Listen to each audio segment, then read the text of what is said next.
Hi, my name is Rachel, and I'm a huge fan of Kyle Patrick, and I'm gonna meet Kyle. Okay, so Kyle, I'm gonna need you to pick two colors from here, and then we're gonna ask you questions from there. Okay, so blue and red. Okay, all right. Colors on my album. So the first two questions are, what's the one song that you would recommend someone who is not a fan to listen to? My songs? Your album, yeah. On your album. Someone who's not a fan, I don't know. I'm gonna go with "Baby Don't Board That Plane." Why?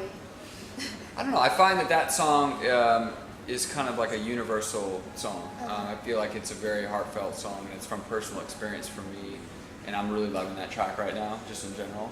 So I would pick that one. Okay, so the next question is, what are some of the challenges that you faced while making this EP? Many. Well, I did it independently, so I didn't have a record label. I didn't have a big machine behind me. So I feel like I used my Twitter and Facebook network to create this To whole market project. the album and yeah, stuff? and to create it.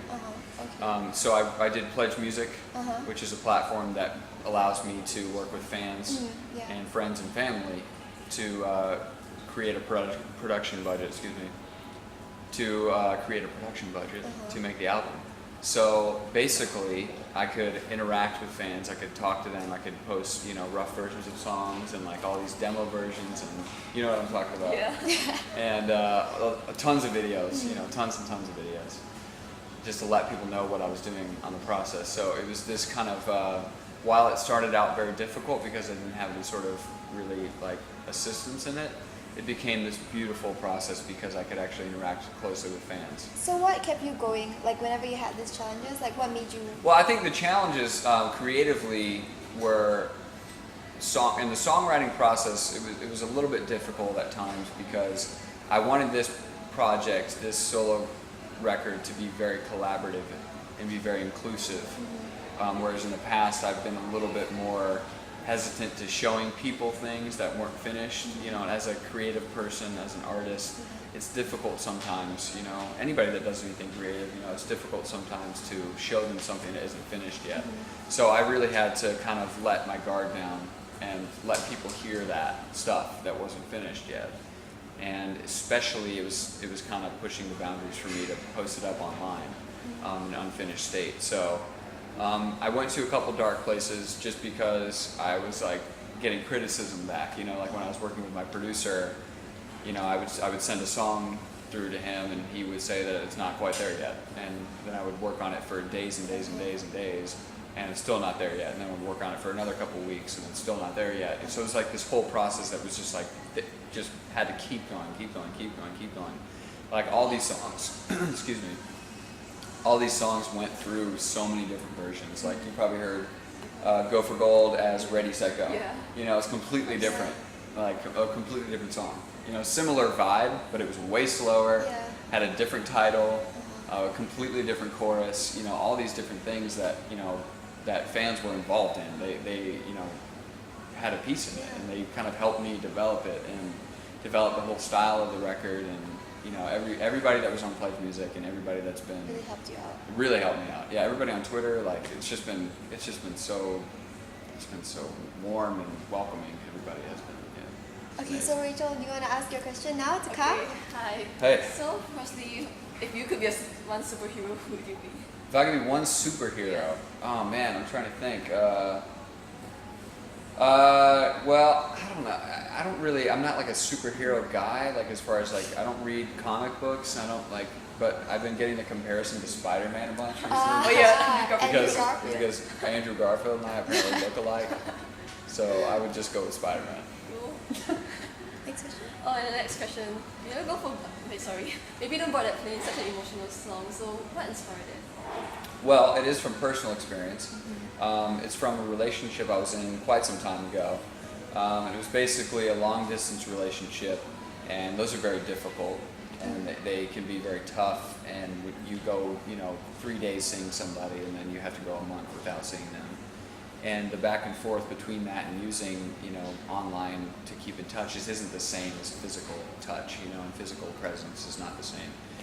Today it's easier with like FaceTime, and all that stuff, but but it's difficult. So anyway, the point is that, you know, the song came from an experience that I had with a girl I was in a relationship with, and it just wasn't going well, and there were just some stories flying around that were not true, and I want that song was basically my plea to her, to let her know that I still, you know, was faithful to her, and you know, was still the same person that she fell in love with, you know, years before.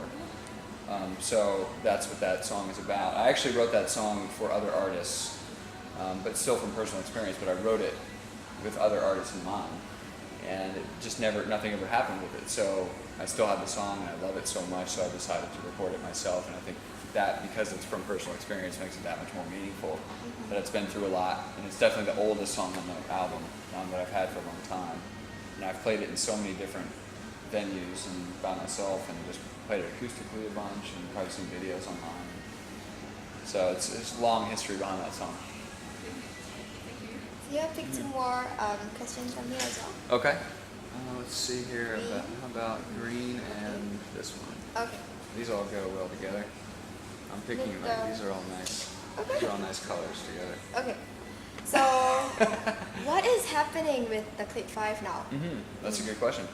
So basically, we are at a point where we're all doing individual things, and we're all very happy in our lives right now.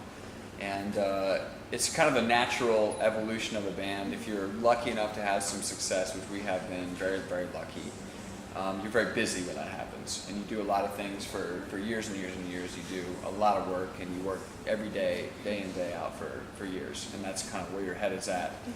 And I think just general arc of a band is you go through that period and you feel like you need to take a little bit of a break after that, and that's where everybody was about a year ago. So we're feeling like now, you know, we're still together, we're still a band, but we're definitely on a period where we're all kind of working on individual things. We're all very happy. You know, we're all very supportive of what each other is doing. Ben actually co-produced and co-wrote one of the songs on my album. Joey's done some artwork for me. You know, I go to Ben's shows when he plays like So these they crazy support shows. you along the way. Absolutely, yeah, and like I support the other guys just as much, you know, and you know, we all keep in touch. And You guys are very involved with each other. Yeah. Okay. yeah. Alright, so now we're gonna ask you questions from the Twitter fans. Okay. So his guy Friday asked, if you had a choice, if you're allowed to eat like something for the rest of your life, like this one thing, what would you eat? Sushi. Sushi? Why? I just kind of picked that out of nowhere, but I love sushi, and I feel that's one of those things I can eat every meal. We were predicting you'd say bacon. Because Bacon, well, bacon's not very nutritious though. Yeah, true. I would probably die a lot quicker if I only ate bacon for the rest of my life. Maybe I would have a short life, so maybe it'd be okay. But I think, yeah, sushi is one of my favorite foods. Sushi, okay. So Yasmin Raihan asked, what was the weirdest dream you've ever had? The weirdest dream? I don't always remember my dreams. Let's see here. The weirdest dream, I have this recurring dream that's like a dragon, like that's chasing me through like a...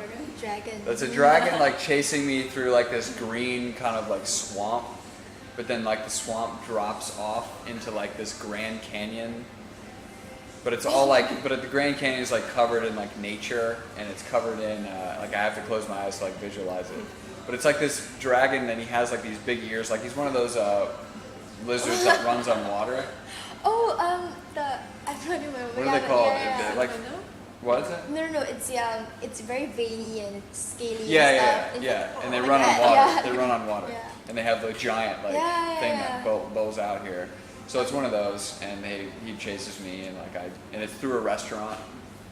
He chases me through a restaurant, but it's all like in Brazil and like nature, and then I fall off into like a Brazilian Grand Canyon that's covered in trees, Okay. and that's that. Okay, so thank you, Carl, for Thank being you. so spontaneous and lively. Absolutely, yeah. Thank you. And I think that'll be all. That's it for me. Yeah, thank you guys. Thank you so much. Yeah. Oh my god, I just met Kyle Patrick, and he was so nice and sweet, and he actually offered to post for a picture for me. Thank you so much, Spin or Bin.